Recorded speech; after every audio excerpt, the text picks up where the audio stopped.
AI जो कल तक एक कल्पना थी, आज राजनीति की हकीकत बन चुका है। ट्रेडिशनल कैंपेन को अब भूल ही जाइए, एआई भारतीय राजनीति के नियमों को फिर से लिख रहा है। जरा सोचिए, अगर आपके वोट से पहले एआई तय कर ले कि आप किसे वोट देंगे। अब नेता को पता है कि कौन सा इलाका बेरोजगारी से परेशान है और कौन सा धर्म के नाम पर। अब सबसे बड़ा सवाल, तो क्या हम एक लोकतंत्र में हैं या फिर एआई कंट्रोल सिस्टम में? एआई सिर्फ अब टेक्नोलॉजी नहीं है, ये राजनीति का सबसे बड़ा हथियार बनता जा रहा है। इस वीडियो में हम जानेंगे कि कैसे एआई भारत के राजनीति भविष्य को बदलने जा रहा है, अच्छे और बुरे दोनों तरीकों से। सबसे पहले बात करते हैं एआई की। एआई राजनीति में आया कैसे?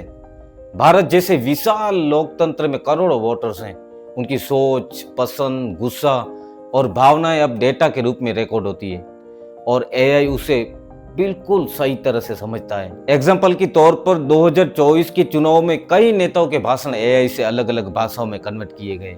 लोगों को लगा, वाह, नेता हमारी भाषा बोल रहा है, जबकि असल में वो एआई जनरेट वॉइस थी। एआई डेटा को एनालिसिस करके टारगेट ऑडियंस तक पहुंचाती है। जहां एआई का इस्तेमाल मदद के लिए किया जा सकता है, वहीं ये हेर फेर का सबसे बड़ा हथियार भी बन सकता है। इसका पहला उदाहरण है डीप फेक वीडियोस। कुछ नेता जानबूझकर ऐसे भाषण दे देते हैं जो कंट्रोवर्सी पैदा कर देते हैं और बाद में कहते हैं ये तो एआई जनरेट है, ये डीप फेक वीडियो है। और कुछ नेताओं को ऐसे कहते हुए भी दिखाया जा सकता है जो उसने कभी कहा ही ना हो। मतलब झूठ को ऐसे पेश करना कि वो सच लगने लगे।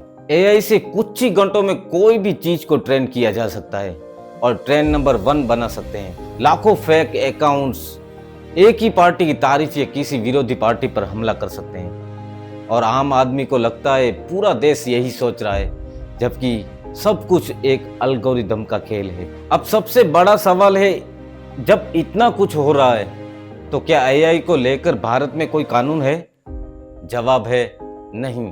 अब तक कोई क्लियर और सख्त एआई कानून भारत में मौजूद नहीं है। एआई के लिए कोई डेडिकेटेड कानून नहीं है। भारत में एआई को रेगुलेट करने के लिए अभी तक कोई अलग कानून या रेगुलेटरी बॉडी नहीं बनी है। मतलब एआई से होने वाली गलतियां, हेरफेर, डीप फेक या एल्गोरिदम बेस रोकने की कोई सजा नहीं है, कोई सीधा कानून नहीं है। एक कानून है 2023 में आया था, digital personal data protection act. ये भारत का नया डेटा प्रोटेक्शन कानून है, पर यह कानून सिर्फ डेटा की सुरक्षा पर है। एआई कैसे काम कर रहा है, कैसे ट्रेन हो रहा है, वो डेटा एथिकल है या नहीं है, इस पर कोई कुछ नहीं कहता। डीप फेक वीडियो के लिए कोई स्पेसिफिक बैन नहीं है। अगर कोई आपके चेहरे और आवाज को डीप फेक बनाता है और उसे वायरल करता है तो आईपीसी की कुछ धाराएं लागू हो सकती है, जैसे धोखाधड़ी, मानहानि या साइबर क्राइम।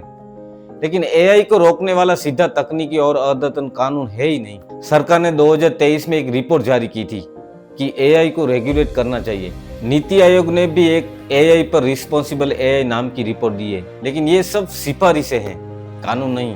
क्योंकि अगर अभी एआई के नियमों को नहीं बांधा गया तो फर्जी राजनीतिक वीडियो, डेटा चोरी और जनता को गुमराह करने वाले ट्रेंड्स बहुत ही खतरनाक स्तर पर पहुंच सकते हैं। तो अब सवाल यह है कि क्या हम कुछ कर सकते हैं? जी हाँ, भारत को तुरंत एआई रेगुलेशन लॉ लाना चाहिए जो पारदर्शिता, जवाबदेही और डेटा के एथिक्स पर आधारित हो। एआई से जुड़े मामलों के लिए स्पेशल कोर्ट या ट्रिब्यूनल बनाना चाहिए। जनता को भी जागरूक होना चाहिए कि वो क्या कंज्यूम कर रहे हैं, वो कंटेंट असली है या एआई जनरेटेड। एक तो हमारा डेटा प्रोटेक्शन कमजोर है, ऊपर से पर्सनल डेटा आसानी से लीक हो सकते हैं। डीप फेक पर सख्त कानून नहीं है, जो फर्जी वीडियो बनाता है वो आसानी से बच जाता है। ट्रांसपेरेंसी का अभाव, राजनीतिक पार्टियां एआई की किस टूल से क्या कर रही है जनता को पता ही नहीं चलता। एआई राजनीति का भविष्य बदल सकता है, लेकिन वो भविष्य कैसा होगा ये इस बात पर निर्भर करता है कि हम कितना सजग हैं। एआई हमें जोड़ सकता है या तोड़ सकता है, फैसला आपके हाथों में।